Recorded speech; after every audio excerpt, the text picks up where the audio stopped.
السلام بر آن که می‌داند محبت کاری ماست، احترامی جاویدانی وطن پنداری ماست، با تفاخری وطنداری خود بالیده‌ایم.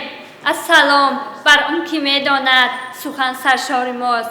من نوریدین زاده ماهرو، دانشجوی کورس دوم فاکولته فیلولوژی تاجیک و ژورنالیستیک اختصاص زبان و ادبیات تاجیک میباشم. امروز در آزمون جمهوری فروغ صبح دانایی میخواهم از روی نمینات ادبیات کلاسیکی اشتراک ورزیده در دانش خود را باز سیقل دهم.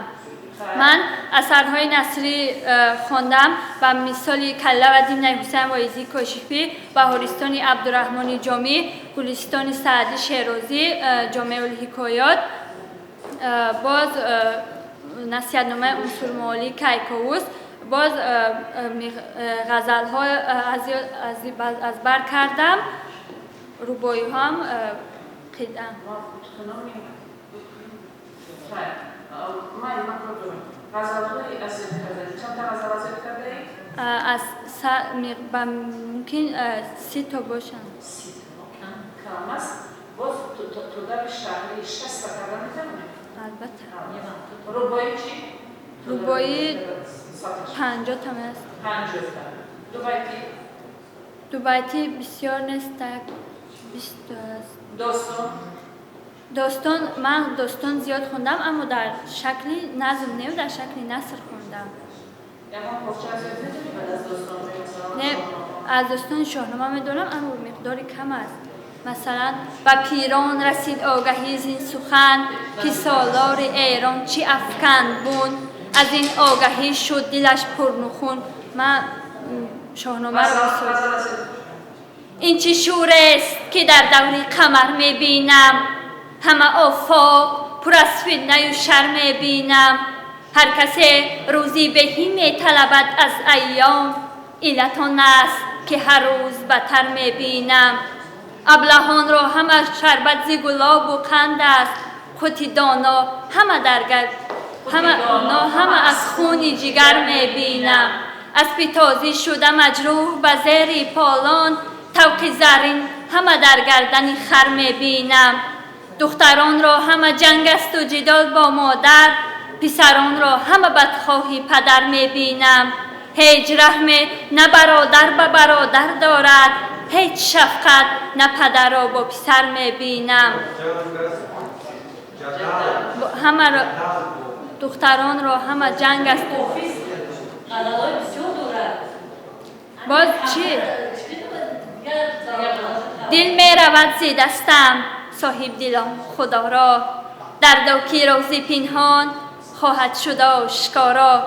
کشتی نشستگانیم ای باد شرطه برخیز، باشد که باز بینیم دیداری آشنا را. 10 روزه مهری گردون افسانه است و افزون، نیکی بجای یاران فرصت شمار یارا. ای صاحبی کرامت شکرانه سلامت، روز تفقه کن درویشی بینوا را.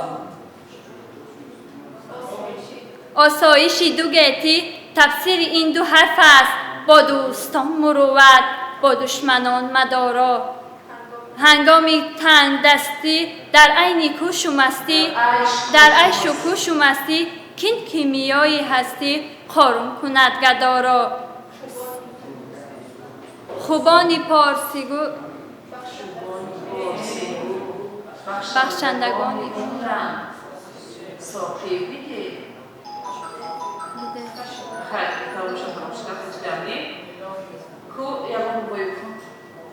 بر کوزگر پریر کردم گذره، از خاک می نمود هر دم، از خاک همی نمود هر دم هنره.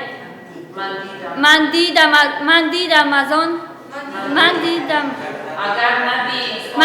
اگر ندید هر به بسر خاک پدران در کف هر کوزگره.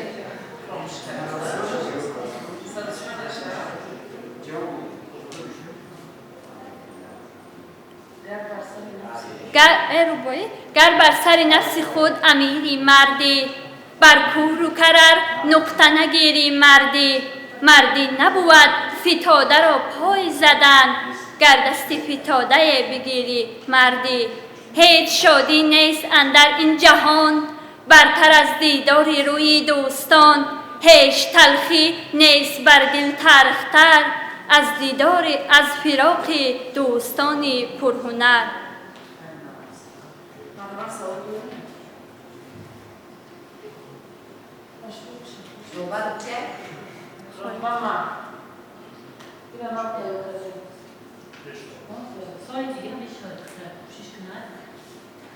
سال دیگه آمدنی رو درست دیگه باید کنم.